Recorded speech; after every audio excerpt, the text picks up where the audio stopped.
Faithful, what is going on? It's Sactown Pete back at it again. Happy Saturday to everybody. I hope everyone's having a great morning. Let's go ahead and talk about Tristan Thompson and the Sacramento Kings. Yesterday afternoon, it broke news that the Kings acquired Tristan Thompson in a three-team trade with the Atlanta Hawks and the Boston Celtics. Basically, DeLon Wright is headed out on his way out of Sacramento to the Atlanta Hawks in a three-team trade. The Celtics also gave up Thompson to the Sacramento Kings as part of the trade, but also they received Chris Dunn and a 2023 second-round pick per Wojnarowski. So this wasn't the move that I was expecting the Sacramento Kings to make, if I'm being completely transparent and honest. But at the same time, when I look at the roster, let me explain a couple of things. Tristan Thompson is a solid veteran. Got to have that veteran leadership and that veteranship, should I say, and a toughness in the locker room. I think of him being a insurance policy pickup, whereas you don't know what's going to happen with Rashad Holmes when free agency starts Monday. So if the Kings lose Rashad Holmes into free agency, I think this would be a pickup that they had to address. They would have to address that forward center position, and they did that today by acquiring Tristan Thompson. So I think of Marvin Bagley. He is a good chance where his name has been in the trade rumor mill, should I say, for a long time, the last couple of months. So we'll see where that goes with Marv. I also think that, hey, this might be a pickup where Tristan Thompson could possibly back up Rashad Holmes. The Kings, I'm sure they have interest of keeping and re-signing Rashad Holmes, but there's a couple of factors and variables you got to look at, guys. I also think that the Kings, obviously, with the Montrezl Harrell, Kyle Kuzma, 22nd overall pick deal for Buddy Hield falling apart because the Lakers agreed with the Wizards to get Russell Westbrook instead. I think the Sacramento Kings needed that insurance pickup because they missed out on that Montrezl Harrell, possible acquisition. And because of that, they felt like they had to go another route, and they did. I'm seeing the Kings Twitter going crazy about this trade because DeLon Wright was a good pickup that we traded for last season, and they decided to part ways with them. And there's nothing against DeLon Wright. The Sacramento Kings are going to be perfectly fine without DeLon Wright. He has done everything that the Kings have asked him to do ever since acquiring him back by the trade deadline, and straight a true professional class pro, just definitely showed class. And I wish DeLon the very best in Atlanta. He'll have a chance to get in the playoffs and help assist with the Atlanta Hawks organization. But this trade was gonna guards. We have so many guards, guys. We took Mitchell. We have a logjam at the guard position, but he's still on the roster, which I expect he will be moved eventually, sooner rather than later. I'm thinking pretty soon, the coming couple days, or the coming week, should I say? Because, like I said, free agency is starting Monday, guys, and I think that there's a good chance the Kings are going to be desperate to move Buddy Hield, and they have restricted free agency with Terrence Davis. You don't know what's going to happen there. They can match any offer.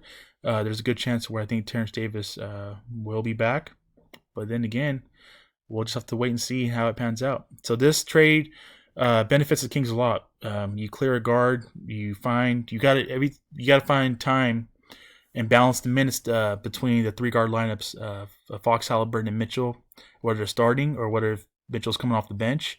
This is a good opportunity for Mitchell to get those minutes needed off the bench, and I really do think that Mitchell's going to start off by coming off the bench, and then during the fourth quarter lineups, I think that we're going to rock out with the three guard lineup with the Mitchell, Fox, and Halliburton. And despite that, the Tristan Thompson news, like when I first saw it, I was not expecting this. Like I said, this was the least expected move that I thought we would not make. But then it makes sense thinking about it more and more as the day went on. And I really think that the Kings have a couple, things that they have going on for them. The impending free agency of Rashad Holmes is one thing. What do you do with Marvin Bagley? That's another question mark there.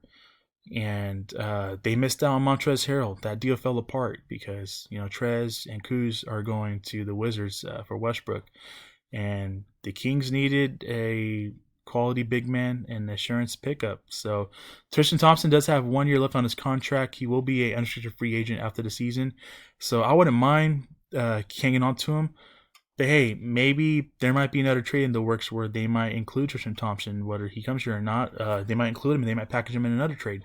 So only time will tell. These are just my thoughts about this trade, just sitting on this and thinking about it. And the more I think about it, I think they acquired him to have him part of the rotation and as a backup. Whether that's going to be a backup to another player or Rashad Holmes if we bring him back, that's yet to be determined. But we will see it when that time it's ready to address that Rashad Holmes situation. So with that being said, guys, let me know what your guys' thoughts are on this Tristan Thompson trade. If you're new to my channel, welcome to my channel. Please hit the like and subscribe. I'll greatly appreciate it. You guys have done a fantastic job just in the comment section. I always love seeing your guys' comments, man. And it definitely is an awesome feeling talking Kings basketball with you guys in the comic section. I love the draft pick. Nothing to complain there. I thought it was a great pickup.